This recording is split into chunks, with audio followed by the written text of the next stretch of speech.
My in-laws tried to change my baby's name behind my back, so I made sure they'd never see him again. We named our son Ezra after my grandfather, who raised me. Devin fully agreed. His parents, Patricia and Richard, acted supportive, though Patricia kept repeating the name like it didn't fit.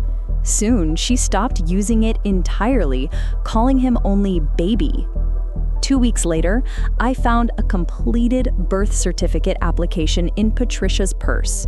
Name, Richard Ezra. Mother, Patricia Morrison. She didn't even look embarrassed.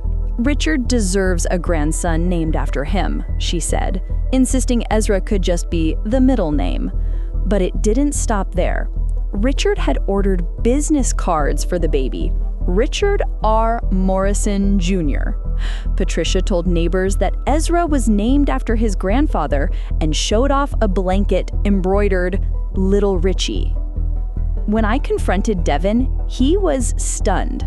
That night, I overheard Patricia on the phone discussing getting Ezra's name legally changed, saying new mothers were emotional and courts would understand. I recorded everything. The next morning, I filed the real birth certificate and called Devin's uncle Marcus, a lawyer. After hearing the recording and seeing the forged form, he said this counted as fraud and advised us to document everything and limit their access. When Patricia and Richard arrived for their weekly visit, I met them at the door with the forged application. Family doesn't forge legal documents, I said. You will not see Ezra again until you acknowledge his real name. They refused.